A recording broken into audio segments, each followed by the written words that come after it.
بسم اللہ الرحمن الرحیم۔ فاتحہ۔ بسم اللہ الرحمن الرحیم۔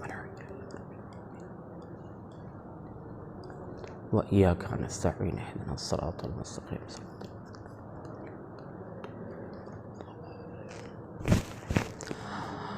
لا حول ولا قوة إلا بالله العلي العظيم۔ أعوذ بالله من الشيطان الرجيم۔ بسم الله الرحمن الرحيم۔ الحمد لله الذي لا تدركه الشواهد ولا تحويه المشاهد ولا تراه النواظر، هو الله الذي لم يلد ولم يولد ولم يكن له كفوا أحد۔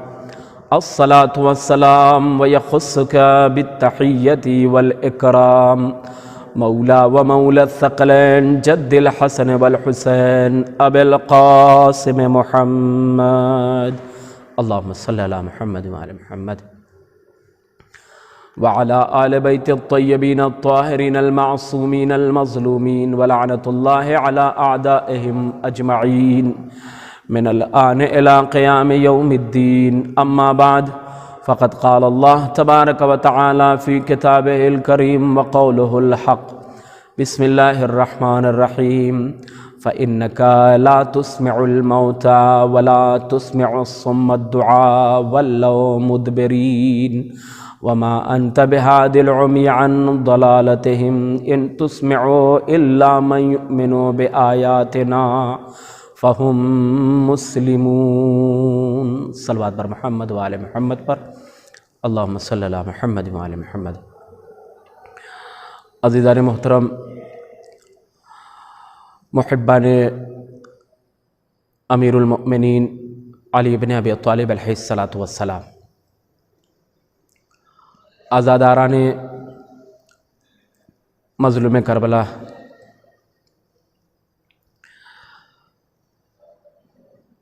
شہادت امیر المومنین کے حوالے سے اس مجلس کا انعقاد ہے۔ اسی ضمن میں دو تین باتیں آپ کی خدمت میں عرض کرنی ہے۔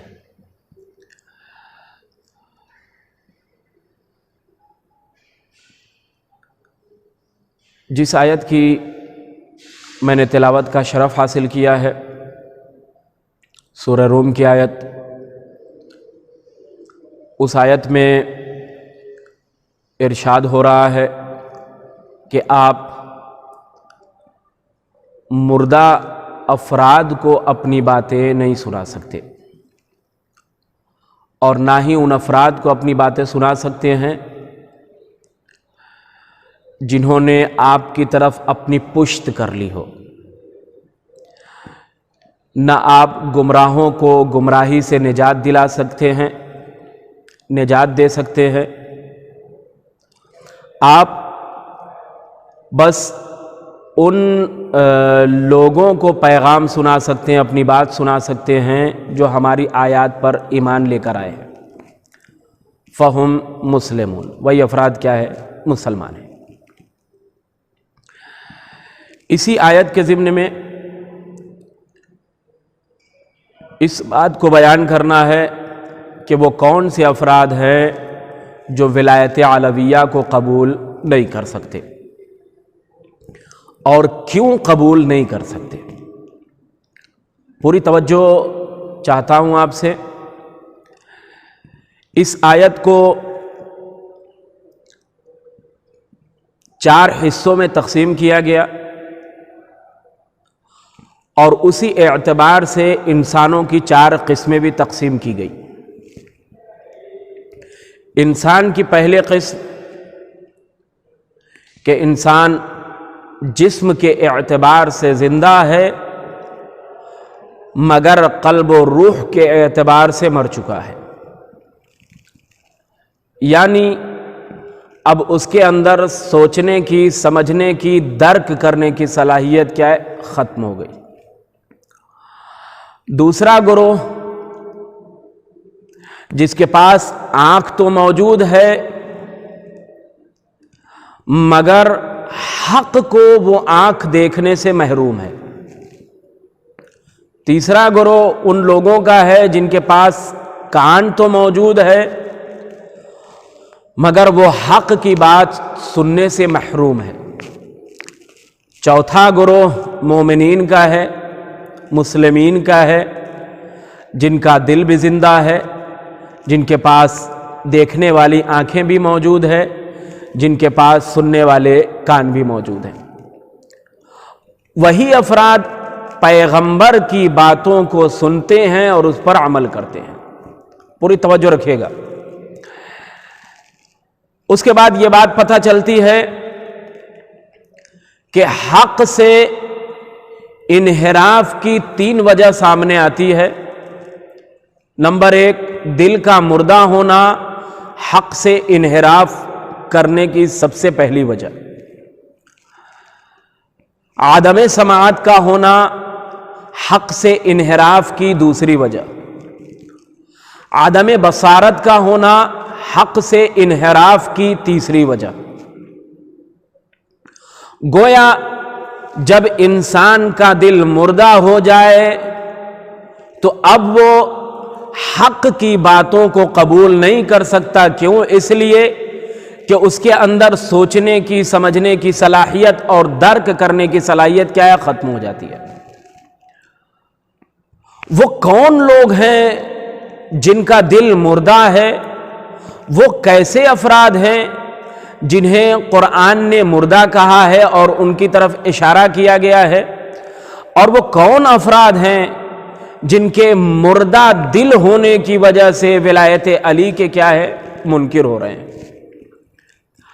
قرآن کریم نے 13 قسمیں دل کی بیان کی ہے تقریباً۔ ان میں سے 5 قسمیں ہم آپ کے سامنے بیان کریں گے۔ وہ 5 قسمیں اپنے موضوع سے متعلق ہے، جس میں ان دل کی خصوصیت کو بیان کیا گیا ہے جو مردہ ہو جاتے ہیں، جن کے اندر سمجھنے کی، درک کرنے کی صلاحیت ختم ہو چکی ہوتی ہے۔ قرآن نے سب سے پہلا دل آواز دی القلب المریض، یعنی وہ دل جو بیمار ہو، وہ دل جس میں مرض پایا جاتا ہو۔ کیسا مرض؟ نفاق کا، حسد کا، لالچ کا، حرص کا، بد اخلاقی کا، شکوک و شبہات کا۔ اگر یہ مرض پائے جا رہے ہیں تو دل کیا ہے؟ مریض ہے، اور ایسے دل میں سوچنے، سمجھنے اور درک کرنے کی صلاحیت بالکل نہیں ہوتی۔ قرآن نے آواز دی فی قلبہ مرض، سورہ احزاب کی آیت۔ ان کے دل میں مرض، ان کا دل بیمار۔ فی قلوبہم مرض فزادہم اللہ مرضا، ان کا دل بیمار ہے، مریض ہے، ان کے دل میں مرض پایا جا رہا ہے، اور پروردگار عالم نے منافقت کی وجہ سے اس مرض میں اور زیادہ اضافہ کر دیا ہے۔ تو اب بات سمجھ میں آئی کہ منافقت وہ چیز ہے جو دل کو مردہ بناتی ہے۔ جب دل مردہ ہو جائے گا تو سمجھنے کی اور درک کرنے کی صلاحیت کیا ہے؟ خود بخود انسان کھو دے گا۔ یہ پہلا دل تھا۔ دوسرا القلب الاعمی، یعنی وہ دل جس کے اندر احساس نہ پایا جاتا ہو، احساس سے عاری دل ہے، اسے کہا جاتا القلب الاعمی۔ قرآن نے آواز دیا فَإِنَّهَا لَا تَعْمَى الْأَبْصَارُ وَلَكِنْ تَعْمَى الْقُلُوبُ الَّتِي فِي الصُّدُورِ۔ در حقیقت آنکھیں اندھی نہیں ہوتی، بلکہ وہ دل اندھے ہوتے ہیں جو سینوں میں پائے جاتے ہیں۔ یعنی احساس جب دل سے نکل جاتا ہے تو دل کیا ہے؟ اندھا شمار ہوتا ہے۔ اور جب دل اندھا ہو جائے تو اب اس کے بعد اس کے اندر سمجھنے کی اور درک کرنے کی صلاحیت نہیں ہوتی۔ کیوں؟ اس لیے کہ وہ حق کو ناپسند کرے گا، باطل کو پسند کرتا چلا جائے گا۔ تیسرا دل آواز دی غافل دل، ایسا دل جو دنیا کی رنگینیوں میں کھو چکا ہو، قرآن سے غافل ہو، انبیاء سے غافل ہو، پیغام قرآن سے غافل ہو، تعلیمات قرآنی سے غافل ہو، پیغام انبیاء سے غافل ہو، ائمہ علیہم الصلاۃ والسلام سے غافل ہو، نعمات پروردگار سے غفلت برتے۔ اس کے علاوہ جہاں تک آپ سوچتے جائیے غفلت کے سلسلے میں ایک انسان کی، وہاں تک یہ بات پہنچتی ہے۔ قرآن نے آواز دی لاہیۃً فی قلوبہم، ان کا دل غافل ہے، غفلت برتنے والا ہے۔ جب دل غافل ہے تو ظاہر سی بات ہے کہ غافل دل حق کی باتوں کو سننے سے محروم رہے گا، سمجھنے سے محروم رہے گا۔ کیوں؟ اس لیے کہ اس کے اندر غفلت پائی جاتی ہے، اور جب غفلت پائی جاتی ہے تو وہ حق کی باتوں کو پسند نہیں کر سکتا۔ چوتھا دل، آواز دی گئی القلب الآثم، گناہگار دل، وہ دل جس کے اندر جو گناہ کی کیفیت جس کے اندر مثلاً ہو، جو دل گناہگار ہو۔ قرآن نے کہا من یکتمھا فإنہ آثم قلبہ، جن افراد نے گواہی کو چھپایا ان کا دل کیا ہے؟ گناہگار ہے۔ آثم قلبہ، ان کا دل گناہگار ہے۔ گویا گواہی اور شہادت کا چھپانا دل کے گناہگار ہونے کا سبب بنتا ہے، حق کی گواہی کو چھپا لینا دل کے گناہگار ہونے کا سبب بنتا ہے۔ اور جب دل کے گناہگار ہونے کا سبب بنا اور دل گناہگار ہو گیا ہے تو ظاہر سی بات ہے کہ گناہگار دل حق کی باتوں کو نہ سمجھ سکتا ہے نہ درک کر سکتا ہے۔ چوتھا وہ دل، آواز دی القلب المتکبر، وہ دل جس میں تکبر پایا جاتا ہو، جس میں سرکشی پائی جاتی ہو، جس میں بغاوت ہو، وہ دل کبھی حق کی باتوں کو سننے سے کے لیے آمادہ نہیں ہوگا۔ کذالک یطبع اللہ علی کل قلب متکبر جبار، اسی طرح پروردگار عالم نے تمام متکبرین کے قلوب پر کیا ہے؟ مہر لگا دی۔ اب جب مہر لگا دی ہے پروردگار عالم نے تو ان کے اندر سوچنے کی، سمجھنے کی صلاحیت، درک کرنے کی صلاحیت کیا ہے؟ ختم ہو گئی ہے۔ اب یہ سمجھ نہیں سکتے۔ گویا یہ 5 دل ایسے ہیں جن کے اندر مردہ ہونے کی صفت پائی جاتی ہے۔ کیوں؟ اس لیے کہ حق کی بات سننے سے محروم ہے، حق کو دیکھنے سے محروم ہے۔ وہ دل جو مریض ہوگا وہ حق کو ایکسپٹ نہیں کر سکتا، قبول نہیں کر سکتا۔ وہ دل جو اندھا ہوگا اسے حق دکھائی نہیں دے گا۔ وہ دل جو لاپرواہ ہوگا، جو غافل ہوگا، وہ حق سے غفلت برتے گا۔ وہ دل جو گناہگار ہوگا، ظاہر سی بات ہے اس کے گناہ کے اثرات کی بنیاد پر وہ حق کو قبول نہیں کرے گا۔ وہ دل جس کے یہاں تکبر پایا جاتا ہے، وہ تکبر کیا ہے؟ حق کی باتوں کو سننے سے محروم کرے گا، حق کی باتوں کو دیکھنے سے محروم کرتا چلا جائے گا۔ اب آپ جب اس مقام تک پہنچ گئے، اتنی تقسیم بندی آپ کے ذہن تک پہنچ گئی ہے، تو پہلا یعنی منافقت وہ ہے جو انسان کے دل کو مردہ بناتی ہے۔ توجہ ہے آپ کی، منافقت کیا ہے؟ انسان کے دل کو مردہ بنا دیتی ہے۔ یہ پہلی چیز، منافقت انسان کے دل کو مردہ بنا۔ فی قلوبہم مرض فزادہم اللہ مرضا، ان کے دل میں کیا ہے؟ بیماری، اور منافقت کی وجہ سے پروردگار عالم نے اس بیماری کو اور بڑھا دیا، اس بیماری میں اور اضافہ کر دیا ہے۔ اس بیماری میں اب اگر کہا گیا کہ دل کا اندھا ہونا، تو اب آپ اس مرحلے کو سمجھ سکتے ہیں کہ جہاں دل اندھا ہو گیا تو اب حق کو دیکھنا پسند نہیں کرے گا۔ کیوں؟ اس لیے کہ اس دل میں اندھا پن پایا جاتا ہے۔ شاید یہی وجہ تھی کہ پیغمبر نے جب غدیر میں ولایت کا اعلان کیا، من کنت مولا فہذا علی مولا، من کنت مولا، جس کا میں مولا ہوں اس کے یہ علی بھی مولا ہے۔ سب نے دیکھا، سب نے سنا، سب سمجھ رہے ہیں کہ علی کو مولا بنایا گیا ہے، اور باقاعدہ پیغمبر کے کہنے کے مطابق لوگوں نے علی کے ہاتھ پہ بیعت کی، علی کو مبارکباد بھی دی۔ مگر مرحلہ جب آیا تو وہی افراد علی کے حق میں گواہی دینے سے دور بھاگ رہے تھے۔ وجہ کیا تھی؟ پیغمبر نے جب بتایا تھا تو یہ دیکھ تو رہے تھے، مگر اس کے بعد ان کے دل احساس سے اتنا خالی ہو گیا، یا یہ کہا جائے کہ سازشیں اتنی پروان چڑھا دی گئی کہ اب احساس نہ رہا حق کدھر ہے باطل کدھر ہے۔ جبھی تو باطل کا اقرار کیا، حق سے انکار کرتے چلے گئے۔ ایک صلوات پڑھے محمد و آل محمد پر، اللہم صلی علی محمد و آل محمد۔ دوسرا وہ دل جو غافل ہے، لاہیتن قلوبہم، دنیا کے رنگینیوں میں پڑا ہوا ہے۔ ظاہر ہے کہ وہ دل جو دنیا کی رنگینی میں پڑا ہوا ہے وہ علی ابن ابی طالب کو قبول نہیں کرے گا۔ کیوں؟ اس لیے علی کے پاس عدالت ہے، علی کی عدالت اسے ایکسپٹ نہیں ہے۔ اگر علی کی عدالت کو قبول کر لے گا تو مولا کائنات بیت المال کو عدل کے مطابق تقسیم کرنے والے ہیں۔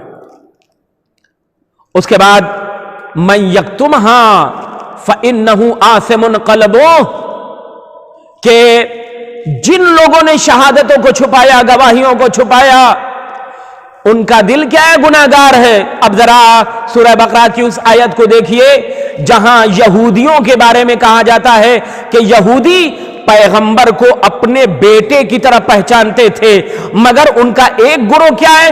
پیغمبر کا انکار کرتا تھا، پیغمبری کا انکار کرتا تھا، نبوت کا انکار کرتا تھا۔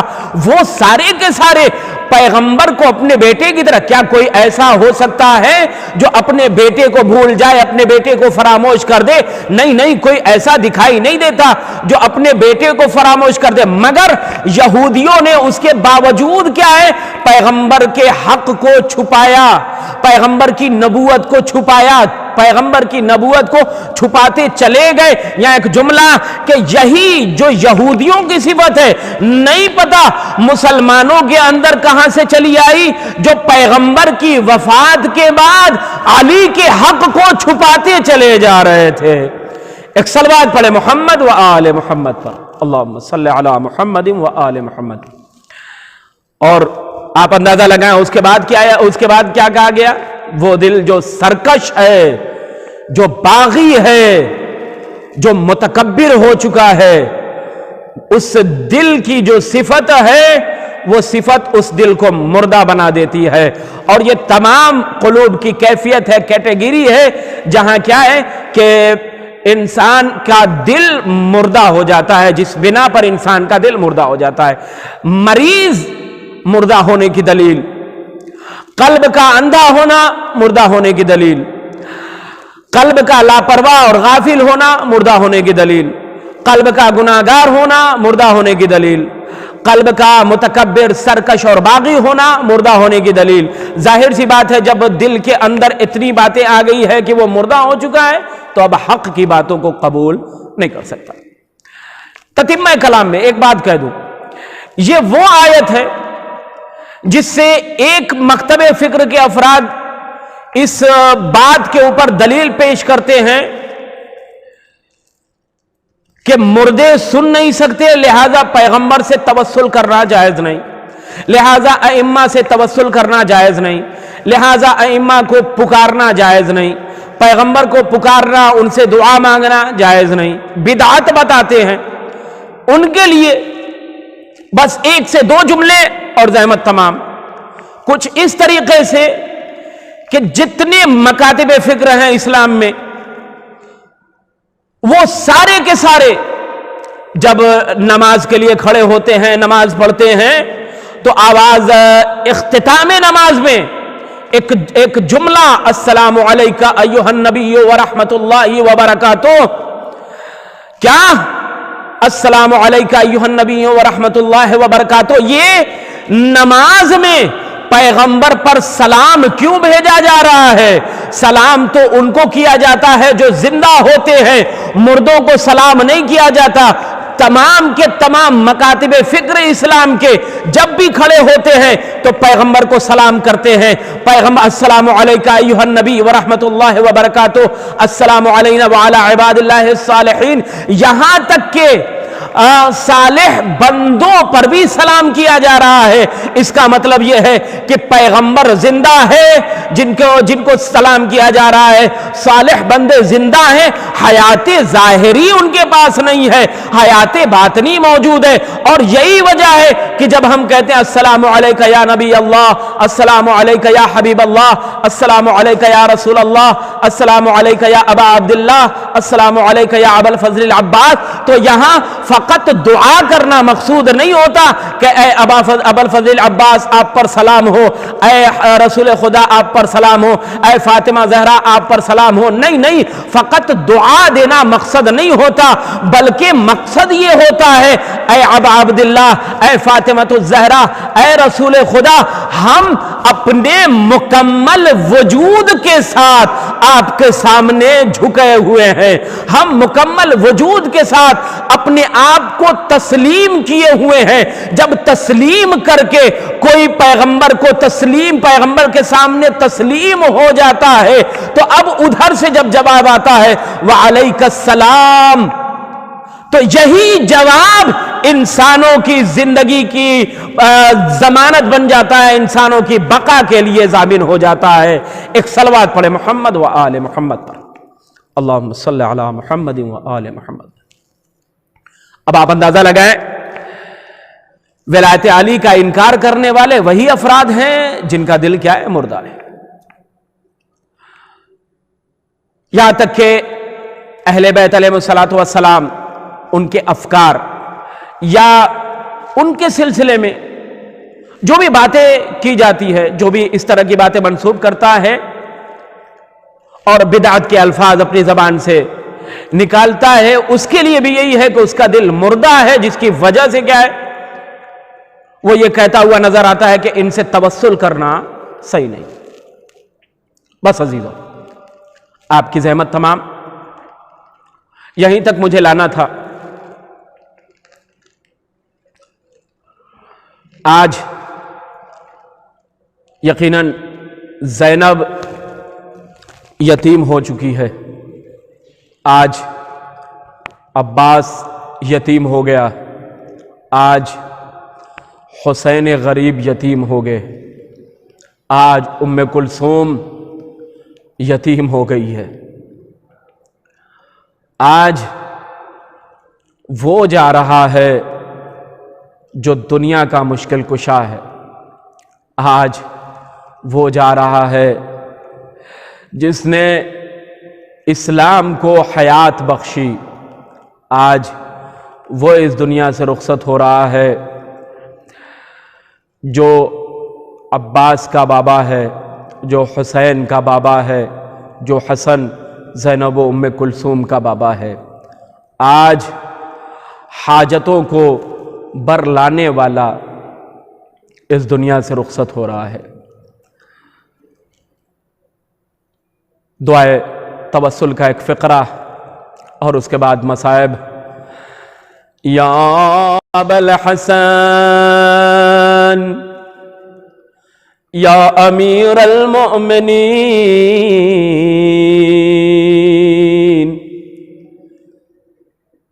یا ابن ابی طالب یا حجت اللہ علی خلقہ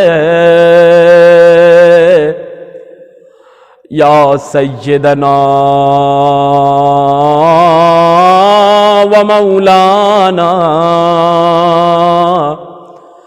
انا توجہنا واستشفعنا وتوسلنا بك إلى الله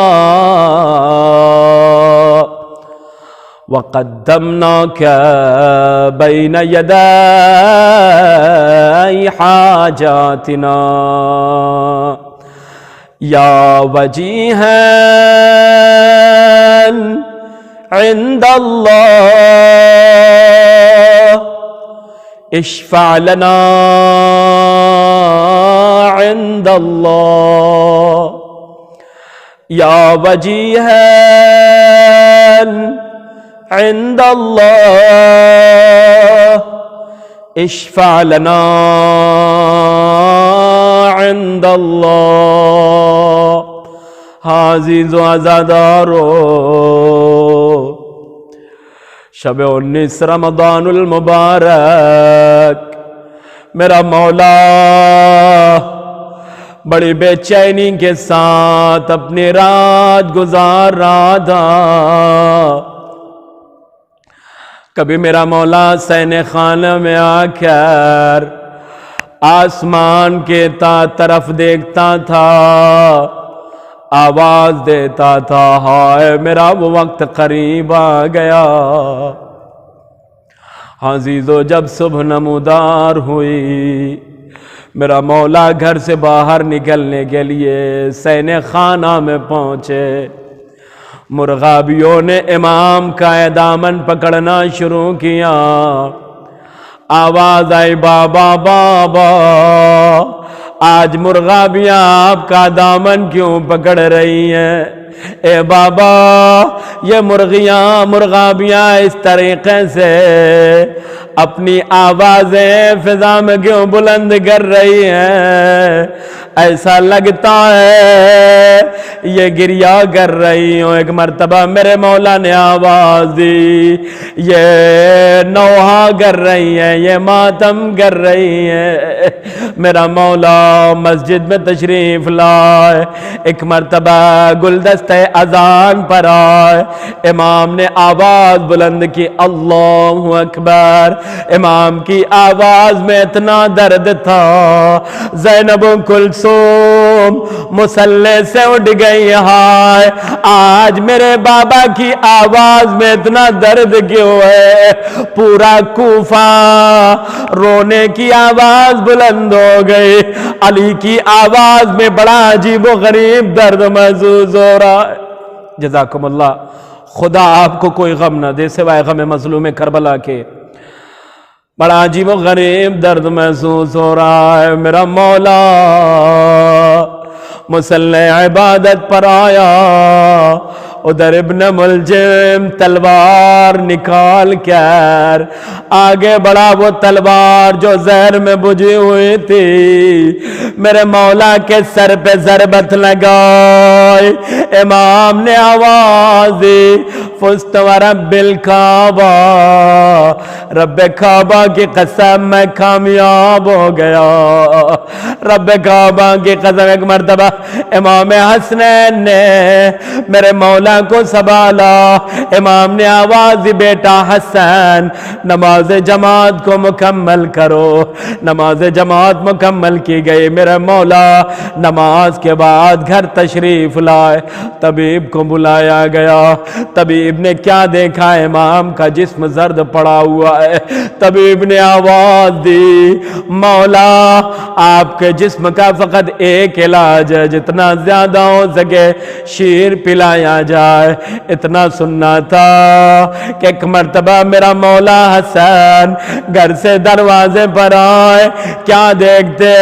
کوفے کے بچے اپنے ننھے ننھے ہاتھوں میں کوزہ لیے ہوئے، اس کوزے میں دودھ لے کر امام کے دروازے پر گڑے، آواز دے رہے، مولا ہم آپ کے لیے اپنا دودھ لے کر آئے۔ روز ہمارا مولا ہمیں دودھ پلاتا تھا، آج ہم اپنے امام کو شیر پلائیں گے۔ ایک مرتبہ مولا امام کے سامنے آئے، آواز دی، بابا کوفے کے بچے آئے اپنے ہاتھوں میں کوزہ لیے ہوئے، مولا کہتے کیا ہے کہ ہم علی مرتضیٰ کو دودھ پلائیں گے۔ ایک مرتبہ میرے مولا نے آواز دی، بیٹا حسن خبردار، تمہیں پتا ہے علی یتیموں کی رہنمائی کرتا ہے، علی کبھی یتیموں کا مال نہیں کھاتا۔ یہ جتنے بچے ہیں ان تمام وہ بچے ہیں جن کو علی مسلسل شیر دیا کرتے تھے۔ جزاکم اللہ، خدا آپ کو کوئی غم نہ دے سوائے غم مظلوم کربلا کے۔ میں کہوں گا، اے مولا آج جب آپ کو شیر کی ضرورت ہوئی تھی، کوفے کے بچے اپنے ہاتھ میں کوزہ لیے ہوئے، دودھ لیے ہوئے امام کی خدمت میں حاضر ہو گئے، مگر ہائے کربلا، ننھا علی اصغر بھی پیاسا، 3 دن کا حسین بھی پیاسا، عباس و علی اکبر سب پیاسے جنگ کر رہے ہیں، کوئی پانی پلانے والا نہیں ہے۔ البتہ حسین کے گلے پر جب چھری چل رہی تھی، ایک مرتبہ زینب نے آواز دی، پسر سعد تو دیکھ رہا ہے میرا ماجایا قتل ہو رہا ہے۔ جزاکم اللہ جزاکم اللہ۔ بس 2 جملے عزیزو، آخر وہ وقت بھی آیا جب میرا مولا ایک مرتبہ فضا میں ایک آواز بلند کی، السلام علیکہ یا رسول اللہ، اور آواز دی کہ ہاں میرے سرانے رسول کھڑے ہوئے ہیں، ایک طرف تمہاری ماں فاطمہ زہرا کھڑی ہوئی ہے اور دیگر شہداء کو یاد کر کے سلام کر رہے ہیں میرے مولا۔ تمام خانوادے کے لوگوں نے سلام کیا۔ وہ وقت بھی آیا جب امام نے سب کو وصیتیں کرنی شروع کی، وصیتیں کی، ایک وصیت حسین سے کی، بس آخری جملہ عزیزوں، ایک وصیت حسین سے کی، مگر امام نے سب کو کہا تم لوگ جاؤ، میں حسین سے وصیت کرنا چاہتا ہوں۔ حسین سے وصیت کرنے کے لیے امام نے حسین کو اپنے دہنے مبارک تک بلایا، کہا بیٹا میرے قریب آؤ، اتنے قریب۔ میرا مولا جب قریب آیا، ان کے کانوں میں امام نے وصیت کی۔ ہمیشہ جناب زینب سوال کرتی تھی کہ اے بھیا حسین، اے بھیا حسین، آخر بابا نے کیا وصیت کی ہے؟ لیکن میرا مولا کبھی بتاتا نہیں تھا، مگر ہاں جب کربلا میں میرا مولا آیا نا، وہ آخری وقت، وداع کے وقت امام حسین جب رخصت ہو رہے تھے تو ایک مرتبہ امام نے آواز دی، اے بہن زینب ذرا اپنے بازوؤں کو کھولیے، اپنے بازوؤں کو کھولیے۔ جناب زینب نے اپنے بازوؤں کو جب کھولا، امام نے جناب زینب کے بازوؤں کا بوسہ لیا، ایک مرتبہ آواز دی، اے بھیا حسین یہ کون سا وقت ہے بازوؤں کے بوسہ لینے کا؟ ایک مرتبہ میرا مولا کہتا ہے، اے بہن زینب تم اکثر پوچھا کرتی تھی نا وقت آخر بابا نے کیا وصیت کی تھی؟ اے زینب وقت آخر بابا نے یہی وصیت کی تھی، جب کربلا میں آخری رخصت کھو جانا میری بیٹی کے بازوؤں کا بوسہ لے لینا، اس لیے ان بازوؤں پہ رسن بدلنے والی ہے۔ کوفے و شام کا منظر ہو، سیعلم الذین ظلموا ای منقلب ینقلبون، انا للہ و انا الیہ راجعون۔ اعوذ باللہ من الشیطان الرجیم، بسم اللہ الرحمن الرحیم۔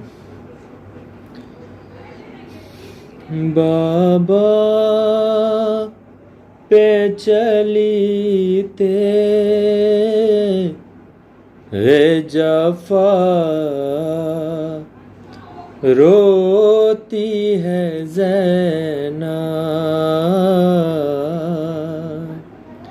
مسجد میں ہوا حشر بپا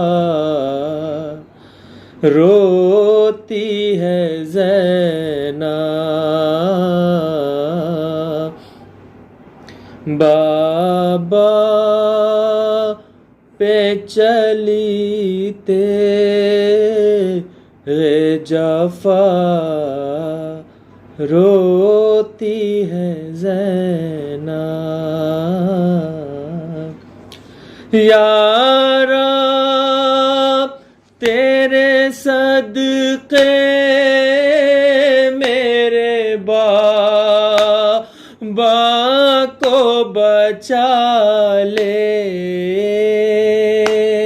یارا تیرے صدقے میرے بابا کو بچا لے، کرتی ہے خدا سے یہ دعا روتی ہے زینب بابا پہ چلی تیغ جفا روتی ہے زینب لپٹے ہوئے حسنین بلکتے ہیں پیدر سے لپٹے ہوئے حسنین بلکتے ہیں پیدر سے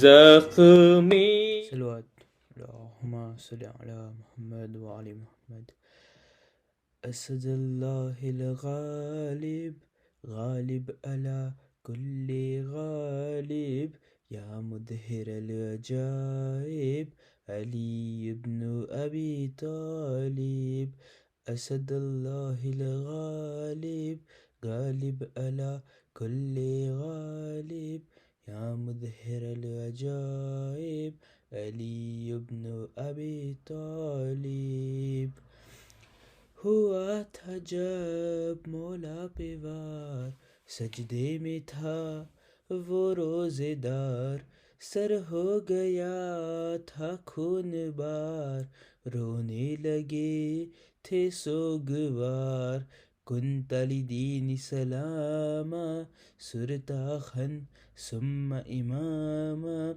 وللقرآن مودب علي بن أبي طالب أسد الله الغالب غالب على كل غالب يا مظهر العجائب علي بن أبي طالب ازادار ہم کو ہے خبر مشکل کبھی آئے اگر مشکل کشا کا سایہ ہے شبیر کے کم خوار پر ردت لک الشمس انت امیر الجن والانس نور اللہ الثاقب علی ابن ابی طالب اسد اللہ الغالب غالب علی کل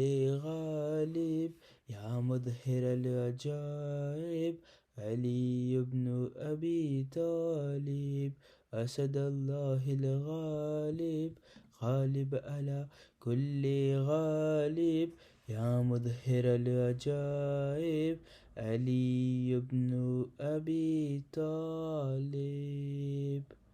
صلوات اللہم صلی علی محمد وعلی نکلا ہے جنازہ کوئی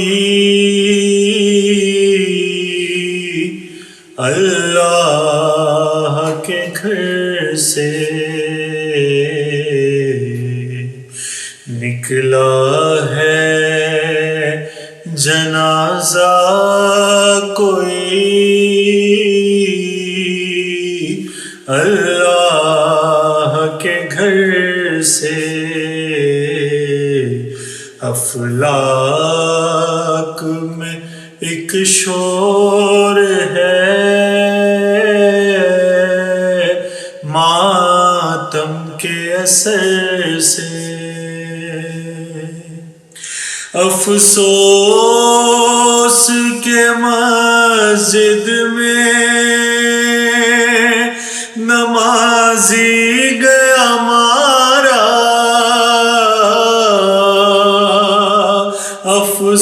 افسوس کے مسجد میں نمازی گیا مارا کچھ کون نہیں حشر قیامت کے اثر سے اور عباس ذرا زینب سے خبردار، عباس ذرا زینب مستر سے خبردار، فریاد میں ہٹ جائے نا چادر کہیں سر سے، اور یاد آ گیا زینب کو وہ پہلو شکستہ، رومال ہٹایا گیا بابا کے جو سر سے، ہاں بھول نہ جانا انہیں کوفے کے مکینوں، ہاں بھول نہ جانا انہیں کوفے کے مکینوں، گزریں گی یہ شہزادیاں اس راہ گزر سے، گزریں گی یہ شہزادیاں اس راہ گزر سے، زینب سے یہ کہہ دو کہ وہ دل کھول کے روئے، زینب سے یہ کہہ دو کہ وہ دل کھول کے روئے، شبیر کی ہمشیر ہے رونے کو نہ ترسے، نکلا ہے جنازہ کوئی اللہ کے گھر سے، افلاک میں ایک شور ہے ماتم کے اثر سے۔ محمد وآل محمد صلوات، اللہم صلی علی محمد وآل محمد۔ امام علی علیہ السلام کے مرضی کے کچھ اشعار میں پیش کروں گا۔ محمد وآل محمد صلوات، اللہم صلی علی محمد وآل محمد۔ نکلا ہے جنازہ کوئی اللہ کے گھر سے، نکلا ہے جنازہ کوئی اللہ کے گھر سے، افلاک میں ایک شور ہے ماتم کے اثر سے،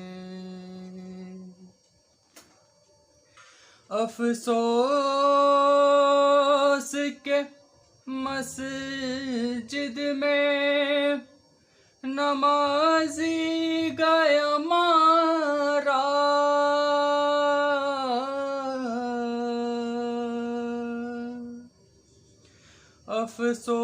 افسوس کے مسجد میں نمازی گیا مارا،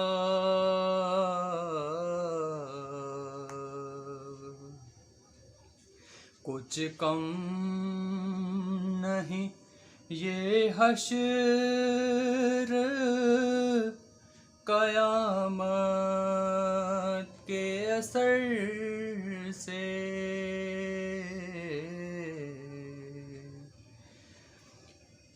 نکلا ہے جنازہ کوئی اللہ کے گھر سے، زینب سے یہ کہہ دو کہ وہ دل کھول کے روئے،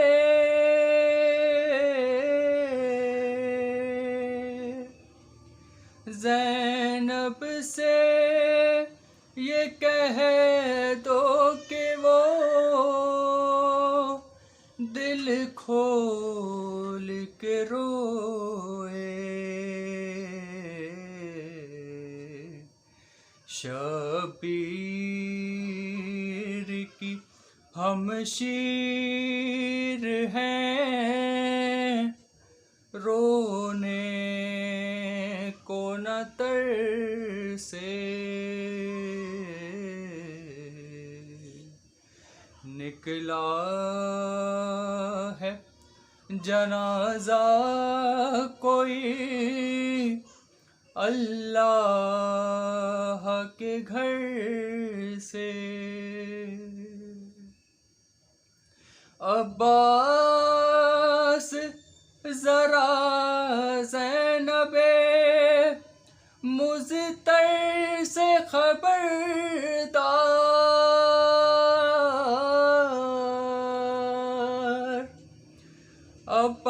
عباس ذرا زینب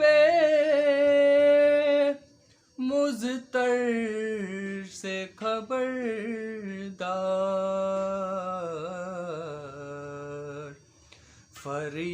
فریاد میں ہٹ جائے نا چادر کہیں سر سے،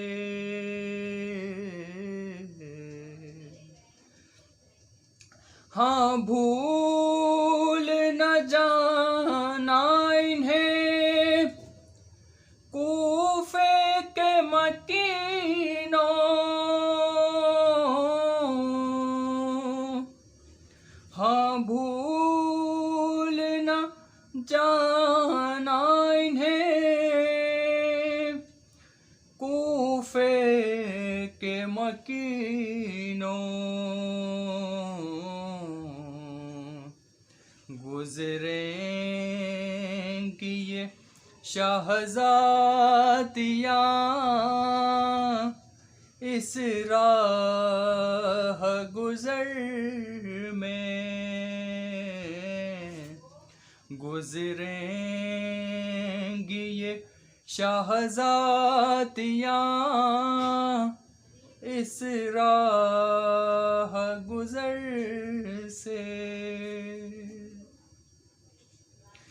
شبیر کو یاد آ گئی خود اپنی سکینہ،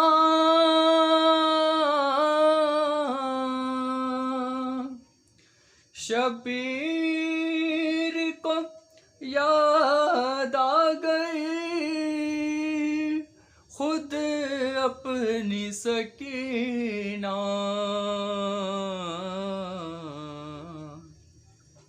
زینب کو ہٹایا گیا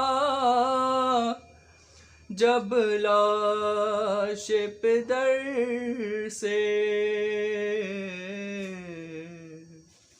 نکلا ہے جنازہ کوئی اللہ کے گھر سے،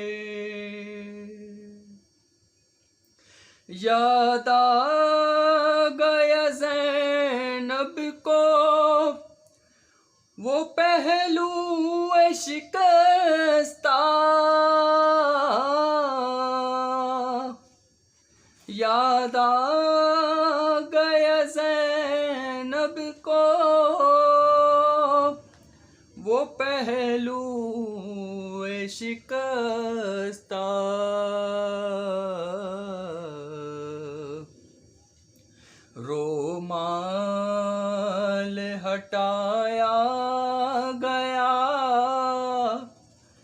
بابا کے جو سر سے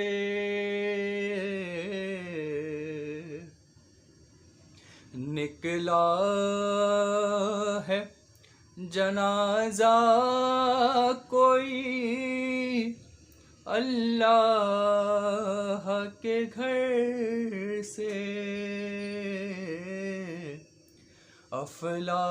افلاک میں ایک شور ہے ماتم کے اثر سے، شہید مسجد کوفہ علی کا ماتم ہے، شہید مسجد کوفہ علی کا ماتم ہے، لہو لہو ہے مصلی علی کا ماتم ہے، شہید مسجد کوفہ علی کا ماتم ہے، خدا کے گھر میں یہ کیسی قیامت آئی ہے، علی نے حالت سجدہ میں تیغ کھائی ہے، لہو سے تر ہے امام علی کا ماتم ہے، شہید مسجد کوفہ علی کا ماتم ہے، مہ سیام میں کیسا غضب ہے واویلا، ترپنے خون میں امیر عرب ہے واویلا، مہ سیام میں کیسا غضب ہے واویلا، ترپنے خون میں امیر عرب ہے واویلا، کلیجہ پھٹتا ہے سب کا علی کا ماتم ہے، شہید مسجد کوفہ علی کا ماتم ہے، علی کے غم میں قعود و قیام روتے ہیں، سجود روتے ہیں، پیغم سلام روتے ہیں، علی کے غم میں قعود و قیام روتے ہیں، سجود روتے ہیں، پیغم سلام روتے ہیں، نماز کرتی ہے گریہ علی کا ماتم ہے، شہید مسجد کوفہ علی کا ماتم ہے، نمازیوں پہ یہ آئی ہے کیسی سخت گھڑی، تڑپ رہا ہے مصلی پہ مصطفیٰ کا وسیع، نمازیوں پہ یہ آئی ہے کیسی سخت گھڑی، تڑپ رہا ہے مصلی پہ مصطفیٰ کا وسیع، ہر ایک سمت ہے نوحہ علی کا ماتم ہے، شہید مسجد کوفہ علی کا ماتم ہے، تڑپ کے روتی ہیں کلثوم و زینب دلگیر، اور ایک سمت ہے بے حال شبر و شبیر، تڑپ کے روتی ہیں کلثوم و زینب دلگیر، اور ایک سمت ہے بے حال شبر و شبیر، یتیم بچوں کے مسجد کوفہ میں برپا ماتم حیدر ہے آج، مسجد کوفہ میں برپا ماتم حیدر ہے آج، پھر رضا خانہ جناب فاطمہ کا گھر ہے آج، مسجد کوفہ میں برپا ماتم حیدر ہے آج، فاطمہ کے گھر میں پھر سے بچھ گیا فرش عزا، فاطمہ کے گھر میں پھر سے بچھ گیا فرش عزا، سجدہ داور میں زخمی نفس پیغمبر ہے آج، ہے نمازوں پر اداسی ہے اذان سوگوار، ہے نمازوں پر اداسی ہے اذان سوگوار، ماتمی محراب ہے اور غمزدہ منبر ہے آج، روزہ دارو آؤ مل کر ماتم حیدر کریں، روزہ دارو آؤ مل کر ماتم حیدر کریں، روزہ رو رہے ہیں شب و کلثوم ہے غشم حسین، رو رہے ہیں شب و کلثوم ہے غشم حسین، خاک پر بیٹھی پریشان زینب مضطر ہے آج، کیا جنازہ اٹھ رہا ہے حیدر کرار کا، ماتم حیدر بپا کوفے میں جو گھر گھر ہے آج، روزہ دارو آؤ مل کر ماتم حیدر کریں، روزہ دارو آؤ مل کر ماتم حیدر کریں، مصطفیٰ کی آل کتنی غمزدہ مضطر ہے آج، پھر مسیب اور ظفر ہیں سوگ میں سب روزہ دار، پھر مسیب اور ظفر ہیں سوگ میں سب روزہ دار، فرش غم پر پھر رضائے فاتح خیبر ہے آج، مسجد کوفہ میں برپا ماتم حیدر ہے آج، پھر رضا خانہ جناب فاطمہ کا گھر ہے آج، مسجد کوفہ میں برپا ماتم حیدر ہے آج۔ حضرات مومنین، میں تہ دل سے ممنون متشکر ہوں اپنے بھائی بلال کا، مولا اسے شاد و آباد رکھے، ذکر میں بھی شریک کیا، جہاں جہاں میری آواز جائے دنیا میں مجھے دعاؤں میں رکھیے گا، مولا حسین آپ تمام حضرات کو شاد و آباد